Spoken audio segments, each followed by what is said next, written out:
بسم اللہ الرحمن الرحیم۔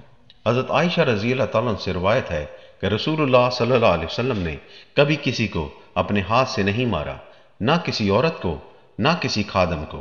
البتہ جہاد فی سبیل اللہ کے سلسلہ میں ضرور ایسا ہوا ہے، اور کبھی ایسا نہیں ہوا کہ کسی شخص کی طرف سے آپ صلی اللہ علیہ وآلہ وسلم کو ایذا پہنچانے والی کوئی حرکت کی گئی ہو تو آپ صلی اللہ علیہ وسلم نے اس سے انتقام لیا ہو، بلکہ آپ صلی اللہ علیہ وسلم ذاتی معاملات میں معافی اور درگزر ہی کا معاملہ فرماتے تھے۔ البتہ اگر کسی شخص کی طرف سے کسی فعل حرام کا ارتکاب کیا جاتا تو آپ اللہ کے لیے یعنی فرمان خداوندی کی تکمیل میں اس مجرم کو سزا دیتے یا سزا دینے کا حکم فرماتے تھے۔ صحیح مسلم۔ تشریح: ام المومنین حضرت صدیقہ رضی اللہ تعالیٰ عنہ نے اس حدیث میں رسول اللہ صلی اللہ علیہ وسلم سے متعلق دو باتیں بیان فرمائی ہیں۔ ایک یہ کہ آپ صلی اللہ علیہ وآلہ وسلم نے کبھی کسی کی غلطی یا بدتمیزی پر غصہ ہو کر اس کو نہیں مارا، حتیٰ کہ نہ کبھی کسی خادم پر آپ کا ہاتھ اٹھا، نہ کسی عورت پر، یعنی کسی خادم، غلام یا باندی سے یا کسی بیوی سے کیسی ہی غلطی ہوئی ہو، کبھی غصہ سے آپ کا ہاتھ اس پر نہیں اٹھا۔ ہاں، جہاد فی سبیل اللہ میں اللہ تعالیٰ کی رضا ہی کے لیے اس کے کسی دشمن پر آپ صلی اللہ علیہ وسلم کا ہاتھ اٹھا ہے۔ چنانچہ غزوہ بدر میں مشرکین مکہ کا سردار ابی بن خلف آپ صلی اللہ علیہ وسلم ہی کے ہاتھ سے ہلاک ہوا۔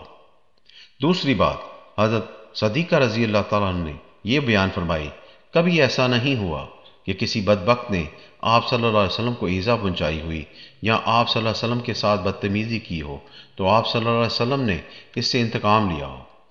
آپ صلی اللہ علیہ وسلم اپنی ذات کے معاملہ میں ہمیشہ عفو و درگزر ہی سے کام لیتے تھے۔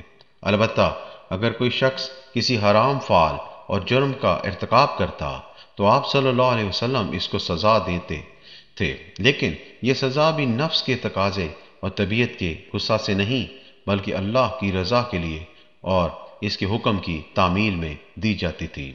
معرف الحدیث: سیدنا انس بن مالک رضی اللہ تعالیٰ عنہ سے روایت ہے، وہ کہتے ہیں کہ رسول اللہ صلی اللہ علیہ وآلہ وسلم نے فرمایا، میں نے اپنے رب سے 3 دعائیں کی اور اس نے 2 دعائیں قبول کر لی اور ایک قبول نہیں کی۔